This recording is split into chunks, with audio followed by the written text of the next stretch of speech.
കഴിഞ്ഞ കുറേ കാലമായിട്ട് നമുക്ക് ഏറ്റവും പ്രിയപ്പെട്ട ഒരുപാട് കലാകാരന്മാർ നമ്മളെ പോയിക്കൊണ്ടിരിക്കുകയാണ്.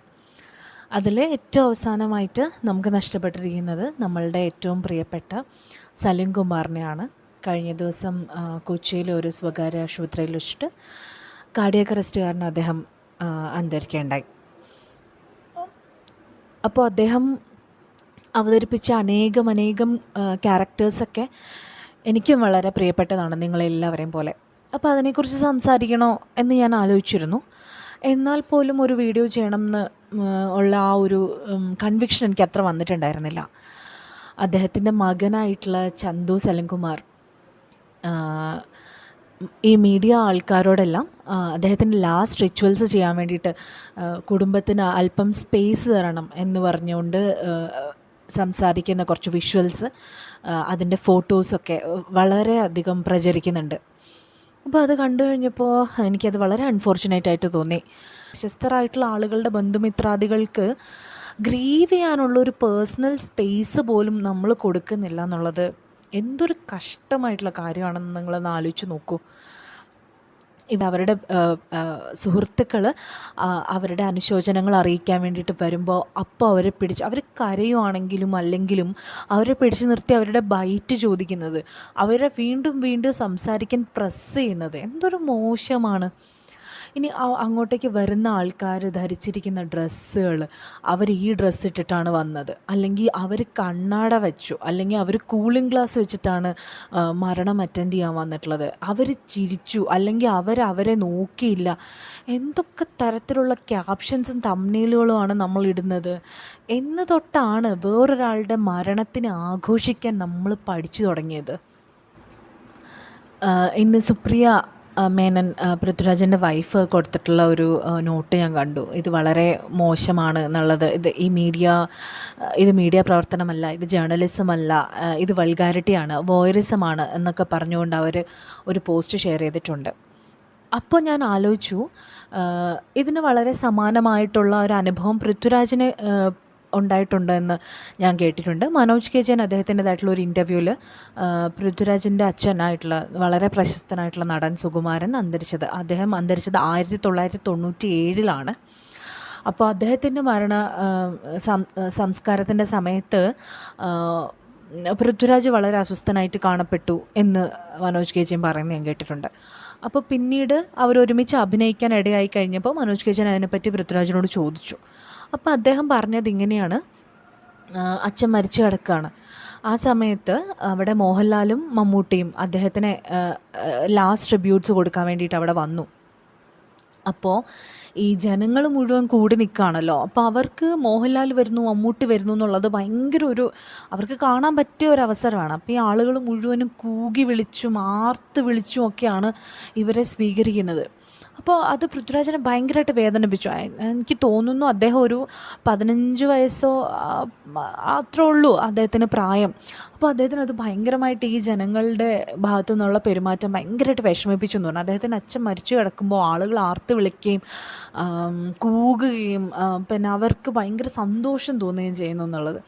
അപ്പം ഒരു തരത്തിലുള്ള ഹ്യൂമിലിറ്റി ഇല്ലാത്തതുകൊണ്ടല്ലേ മനുഷ്യരിങ്ങനെ പെരുമാറുന്നത്. ഇത് നമുക്ക് വീണ്ടും എടുത്തു കഴിഞ്ഞിട്ടുണ്ടെങ്കിൽ മോഹൻലാലിൻ്റെ അമ്മ മരിച്ചുപോയി. അദ്ദേഹം വളരെ കാമായിട്ടോ അല്ലെങ്കിൽ കമ്പോസ്ഡായിട്ടോ, അദ്ദേഹത്തിൻ്റെ ഉള്ളിൽ എന്താണ് നടക്കുന്നത് നമുക്കറിയില്ല. പക്ഷേ പിക്ചേഴ്സും വീഡിയോസും എല്ലാം സ്പ്രെഡായി കഴിഞ്ഞപ്പോൾ അങ്ങനെയായിരുന്നു ഉണ്ടായിരുന്നത്. അപ്പോൾ അതിന് ശേഷമാണ് നടൻ ശ്രീനിവാസൻ അന്തരിക്കുകയുണ്ടായിട്ടുള്ളത്. അപ്പോൾ അദ്ദേഹത്തിൻ്റെ രണ്ടാമത്തെ മകൻ ധ്യാൻ ശ്രീനിവാസൻ ഭയങ്കരമായിട്ട് കരയുകയും അദ്ദേഹത്തിൻ്റെ ഗ്രീഫ് എക്സ്പ്രസ് ചെയ്യുകയും ചെയ്തു. അപ്പോഴേക്കും ഒരുപാട് ആളുകൾ കമ്പയർ ചെയ്യാണ്, മോഹൻലാലിനോട് പറയാണ് ധ്യാനിനെ കണ്ടുപഠിക്കണം, ഇങ്ങനെ വേണം ഗ്രീവ് ചെയ്യാൻ. അപ്പോൾ നിങ്ങൾക്ക് എങ്ങനെയാണ് രണ്ട് മനുഷ്യരുടെ ഗ്രീഫിനെ കമ്പയർ ചെയ്യാൻ പറ്റുകയെന്ന് എനിക്ക് മനസ്സിലാവുന്നില്ല. പേരുടേതും പേഴ്സണൽ ലോസാണ്. ആ ലോസിനെ രണ്ട് വ്യക്തികൾ, രണ്ട് ഇൻഡിവിജ്വൽസ് ടാക്കിൾ ചെയ്യുന്നത് രണ്ട് രീതിയിലായിരിക്കും. സ്വാഭാവികമല്ലേ അത്? എൻ്റെ ദുഃഖം ഞാൻ എക്സ്പ്രസ് ചെയ്യുന്ന അതേ രീതിയിലാണോ നിങ്ങൾ നിങ്ങളുടെ ദുഃഖം എക്സ്പ്രസ് ചെയ്യുന്നത്? അപ്പോൾ നമ്മൾ പറയുകയാണ്, നമ്മൾ തീരുമാനിക്കുകയാണ്, ജഡ്ജ് ചെയ്യാണ്. ഒരു മരണം നടക്കുന്ന വീട്ടിൽ ഒരാൾ എങ്ങനെ പെരുമാറണം, എന്ത് വസ്ത്രം ധരിക്കണം, എത്രയൊക്കെ ഉറക്കെ കരയണം, എങ്ങനെയൊക്കെ ആളുകളെ ഗ്രീറ്റ് ചെയ്യണം, അവരെ കെട്ടിപ്പിടിക്കാൻ പറ്റുമോ ഇല്ലയോ, അതിൻ്റെ പുറകിൽ നിൽക്കുന്ന ആൾക്കാർ എങ്ങനെ പെരുമാറണം, അല്ലെങ്കിൽ വീടുകളിലേക്ക് വരുന്ന ആൾക്കാർ ഏത് തരത്തിലായിരിക്കണം വരേണ്ടത്, എങ്ങനെയാണ് നമ്മളെക്കൊണ്ട് ഒരു മരണ വീടിനെ ഇതിനു മാത്രം ജഡ്ജ്മെൻ്റലായിട്ട് നോക്കിക്കാണാൻ പറ്റുക? ഇതൊന്നും നമ്മൾ മാറേണ്ടതല്ലേ? അപ്പോൾ വേറെയും കാര്യങ്ങൾ ഞാൻ ചിന്തിച്ച് കഴിഞ്ഞപ്പോൾ എനിക്ക് എൻ്റെ ഒരു അറിവിൽ ഒരുപാട് ആളുകൾ കൂടിയിട്ടുള്ള മരണങ്ങൾ നോക്കുകയാണെങ്കിൽ, ഞാൻ കുറച്ചൊന്ന് വായിച്ച് നോക്കിക്കഴിഞ്ഞപ്പോൾ എനിക്ക് മനസ്സിലായത്, കലാഭവൻ മണിയുടെ 2016 നടന്നിട്ടുള്ള ഡെത്ത്, അതിൻ്റെ ഫ്യൂണറലും, അത് രണ്ടും മീഡിയ ഇതേപോലെ തന്നെ ലൈവ് ടെലികാസ്റ്റ് ചെയ്തിരുന്നു. അന്ന് സോഷ്യൽ മീഡിയനെ കഴിഞ്ഞും കൂടുതൽ ഉണ്ടായിരുന്നത് മെയിൻ സ്ട്രീം മീഡിയ ന്യൂസ് ചാനലുകളാണ്.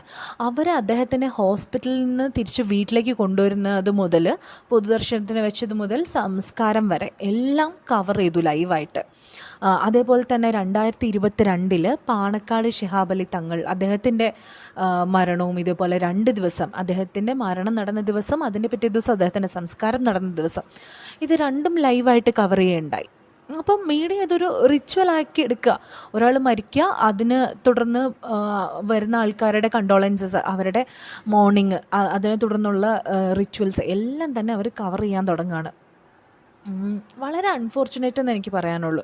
അപ്പോൾ ഇതൊരു ട്രഡീഷനായി മാറുകയാണ്. മീഡിയയ്ക്ക് മനസ്സിലായി ഇതിന് വ്യൂവർഷിപ്പ് ഉണ്ട്, ഇത് ആൾക്കാർ കാണുന്നുണ്ട്, അപ്പോൾ അവരത് കണ്ടിന്യൂ ചെയ്യാൻ തുടങ്ങി. അപ്പോൾ പിന്നീട് മരിച്ച എല്ലാവരുടെയും മരണങ്ങൾ നമുക്ക് ലൈവായിട്ട് കാണാൻ പറ്റിയിട്ടുണ്ടാവും അല്ലേ?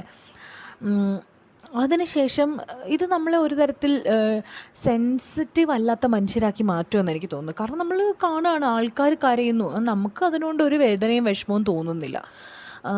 അതിനുശേഷം 2023 ഉമ്മൻചാണ്ടി സർ മരിച്ചു കഴിഞ്ഞപ്പോഴും അതേപോലെ തന്നെ ഒരു മാസ് ഗ്രീഫ് ഉണ്ടാവുകയും, അതും ഇതുപോലെ 72 മണിക്കൂർ ലൈവായിട്ട് എല്ലാ മീഡിയയും തന്നെ പ്രക്ഷേപണം ചെയ്യുകയും, അതിൽ ഫിസിക്കലി പ്രസൻ്റ് അല്ലാത്ത ആളുകൾക്ക് പോലും ആ ഒരു പ്രൊസഷനിൽ പ്രസൻ്റ് ആണ് എന്നുള്ള തരത്തിലുള്ള ഒരു തോന്നൽ ഉണ്ടാക്കുകയും ചെയ്തു മീഡിയ. പല ആളുകളുടെ മരണത്തിലും പിന്നീട് ആവർത്തിച്ചു. ഏറ്റവും അവസാനം നമുക്ക് സഖാവ് വി.എസ്. അച്യുതാനന്ദൻ്റെ മരണമെടുക്കാം. അപ്പോൾ പോലും അപ്പോഴും ഒരുപാട് ആളുകൾ വരികയും അവരെല്ലാം ഒരു കൂട്ട വിലാപം ഉണ്ടാവുകയും മനുഷ്യർ വിലപിക്കുകയും അതിനെയെല്ലാം നമ്മുടെ മീഡിയ എടുത്ത് ലൈവായിട്ട് സ്ട്രീം ചെയ്യുകയും ചെയ്തു. എനിക്ക് മനസ്സിലാവാത്തത്, നമ്മൾ എന്തിനാണ് ഇതിനെ കച്ചവടമാക്കുന്നത് എന്നുള്ളതാണ്. ആ സ്പേസ് എന്തുകൊണ്ട് നമ്മൾ മനുഷ്യർക്ക് വിട്ടുകൊടുക്കുന്നില്ല, അവർക്ക് കരയാനുള്ള സ്പേസ് എന്തുകൊണ്ട് വിട്ടുകൊടുക്കുന്നില്ല എന്നുള്ളത്. അപ്പോൾ എനിക്ക് ആലോചിക്കുമ്പോൾ എനിക്ക് തോന്നിയത്, എൻ്റെ ചെറുപ്പത്തിൽ എനിക്ക് ഓർമ്മയുള്ള ഒരു മരണം, നമ്മുടെ ചെറുപ്പത്തിൽ ഒരുപാട് പേര് മരിച്ചിട്ടുണ്ടാവാം, നമ്മളെ മരണ വീടുകളിൽ പോയിട്ടുണ്ടാവാം, പക്ഷെ എൻ്റെ മനസ്സിൽ ഇപ്പോഴും തങ്ങി നിൽക്കുന്നത് എൻ്റെ വീടിന് അടുത്തുണ്ടായിരുന്ന ഒരു ചേച്ചിയുടെ മരണമായിരുന്നു.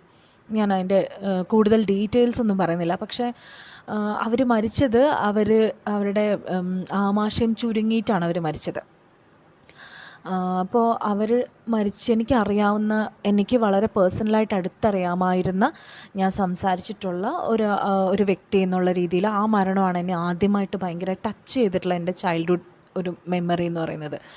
അതെന്നെ ഭയങ്കരമായിട്ട് ഇന്നും, ഒരു മരണ വീടെന്ന് പറയുമ്പോൾ അതിനകത്തുള്ള കഞ്ചഷൻ, പിന്നെ അവിടെ ഈ ചന്ദനത്തിരി കത്തിച്ച് വയ്ക്കും.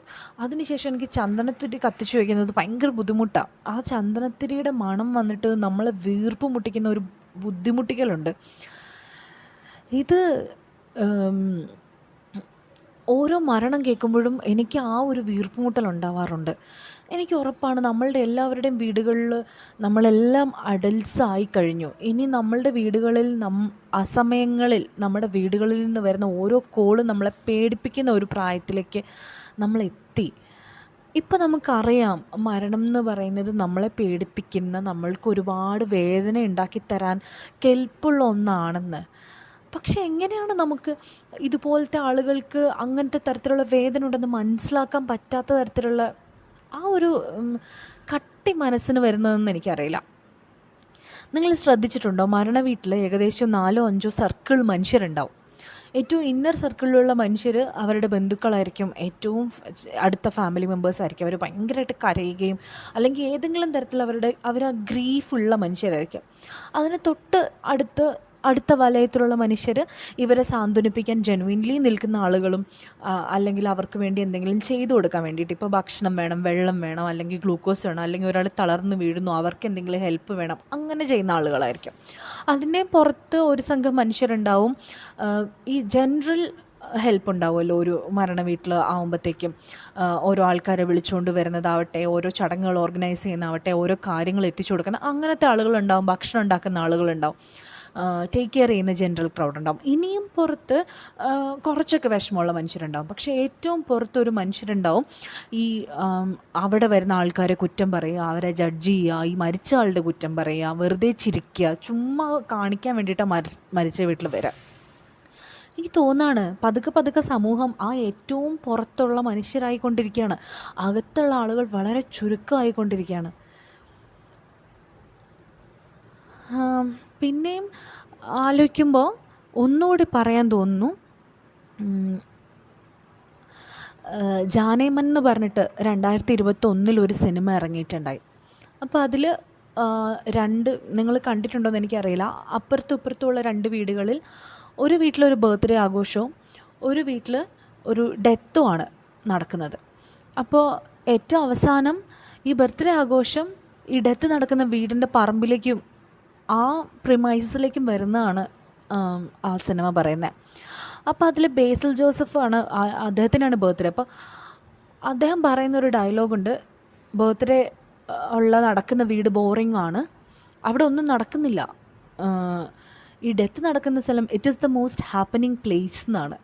അവിടെയാണ് എല്ലാം നടക്കുന്നത്, അവിടെയാണ് കുറേ സംഭവം നടക്കുന്നത്, അവിടെയാണ് ഭയങ്കര രസങ്ങളൊക്കെ സംഭവിക്കുന്നത്. നമ്മൾ പതുക്കെ ആ ജോയ്മോൻ്റെ മാനസികാവസ്ഥയിലേക്ക് തരം താണുകൊണ്ടിരിക്കുകയാണ്. അവിടെയാണ് എല്ലാം നടക്കുന്നത്. അപ്പോൾ ഇത്തരത്തിലുള്ള ഷോക്കുകളിലേക്ക് മനുഷ്യരെ, ഇത്രയ്ക്കുള്ള നിങ്ങളൊന്ന് മാറി നിൽക്കൂ എന്ന് ഒരാൾക്ക് അയാളുടെ വേദനയിൽ നിന്ന് മാറി നിന്നുകൊണ്ട് പറയേണ്ട അവസ്ഥയിലോട്ട് എത്തിക്കുന്ന ആ ഒരു സ്വഭാവം നമ്മളതിനെ എതിർക്കേണ്ടത് തന്നെയാണ്. എനിക്ക് അദ്ദേഹത്തിൻ്റെ അവസ്ഥയിൽ വളരെ വിഷമമുണ്ട്. കാരണം നമ്മൾ ചെയ്യേണ്ടിയിരുന്നത് അദ്ദേഹത്തിന് എല്ലാ മനുഷ്യനും സന്തോഷിക്കാനുള്ള അവകാശമുള്ളതുപോലെ തന്നെ വിഷമിക്കാനുള്ള അവകാശമുണ്ട്. അതാണ് ഏറ്റവും പ്രയാസവും കൂടെ. കരയുക എന്നുള്ളത് എത്ര പ്രയാസമുള്ളൊരു കാര്യമാണെന്ന് പല ആളുകൾക്കും അറിയായിരിക്കും. ചില സമയത്തൊക്കെ നമുക്ക് വിഷമം വന്നിട്ട് ഇങ്ങനെ തൊണ്ടയിൽ കെട്ടി നിൽക്കും, പക്ഷെ പുറത്തോട്ട് വരില്ല. ഇതെത്ര പ്രയാസമുള്ള കാര്യമാണ്. ഗ്രീവ് ചെയ്യുക, നമ്മുടെ പ്രിയപ്പെട്ട ഒരാളുടെ മരണത്തിന് ഗ്രീവ് ചെയ്യുക, അതിന് നമ്മൾ അനുവദിക്കേണ്ടതുണ്ട്. അതിലും തരംതാണ മനുഷ്യരായിട്ട് നമ്മൾ മാറരുത്. അത്രയാണ് എനിക്ക് പറയാനുള്ളത്. എനിക്ക് ഇതിന് അടുക്കും ചിട്ടയൊന്നുമില്ല ഞാൻ പറഞ്ഞതിനൊന്നും, പക്ഷേ അത്രയും പറയണം എന്ന് എനിക്ക് തോന്നി. അപ്പം നമ്മൾ ഇനിയെങ്കിലും കുറച്ചുകൂടിയും കരുതലുള്ള, മറ്റുള്ള ഒരു മനുഷ്യനോട് സഹാനുഭൂതിയുള്ള, അവരുടെ സ്പേസ് മാനിക്കുന്ന, അവരെ ജഡ്ജ് ചെയ്യാത്ത, അല്പമെങ്കിലും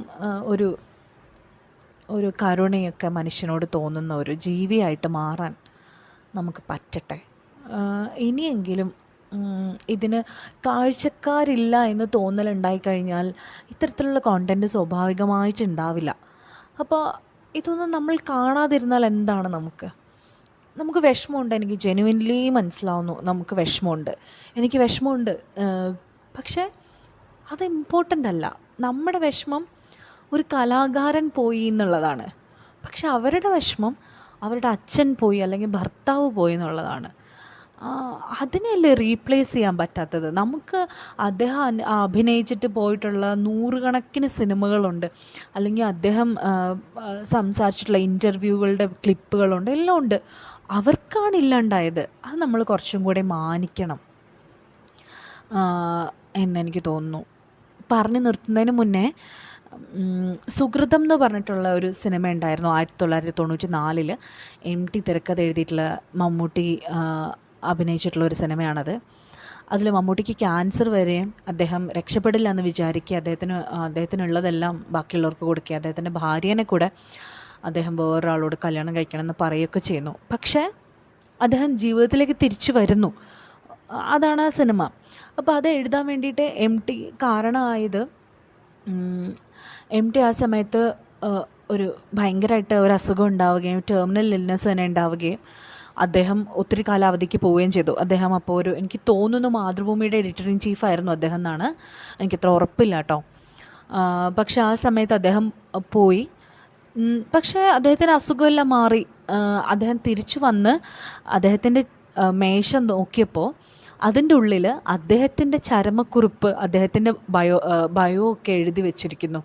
അതായത് പത്രത്തിൽ ഒരു ശീലമുണ്ട്, ഒരാൾ മരിക്കാൻ പോവാണ്, ഹോസ്പിറ്റലൈസ്ഡ് ആണ്, നമുക്ക് ഏകദേശം അറിയാമല്ലോ അദ്ദേഹം ഇന്ന ദിവസത്തിനുള്ളിൽ മരിക്കും എന്നാണെങ്കിൽ അദ്ദേഹത്തിൻ്റെ ഡീറ്റെയിൽസ് എല്ലാം എടുത്ത് കളക്ട് ചെയ്തിട്ട് അദ്ദേഹത്തിൻ്റെ പ്രിയപ്പെട്ടവരുടെ അടുത്ത് നിന്നൊക്കെ അനുശോചനങ്ങളൊക്കെ എത്ര പേരെടുത്ത് നിന്ന് എടുക്കണം എന്നൊക്കെ ഉള്ളൊരു ഡീറ്റെയിൽസ് ഉണ്ടാക്കി വെക്കുമായിരുന്നു ഇത്ര എന്ന്. അപ്പോൾ അദ്ദേഹത്തിന് അത് കാണേണ്ടി വരികയാണ്. അപ്പോൾ അദ്ദേഹം ചിന്തിച്ചു, ഇത്ര ഉള്ളോ ഞാനിപ്പം തിരിച്ചു വന്നല്ലോ, പക്ഷേ ഇവർ കരുതിയോ ഞാൻ മരിച്ചു പോവും എന്നുള്ളത്. അപ്പോൾ അന്ന് വരെ അദ്ദേഹം എത്രയോ ആളുകളുടെ അതുപോലത്തെ നോട്ട്സൊക്കെ എഡിറ്റ് ചെയ്തിട്ടുണ്ടാകും. പക്ഷെ അന്നാണ് അദ്ദേഹത്തിന് അത് ഹിറ്റ് ചെയ്തത്. അതുപോലെ ഇത് നമ്മളെ ഓരോരുത്തരെയും ഹിറ്റ് ചെയ്യും. നമുക്ക് ഒഴിവാക്കാൻ പറ്റാത്ത ഒന്നാണ് മരണം.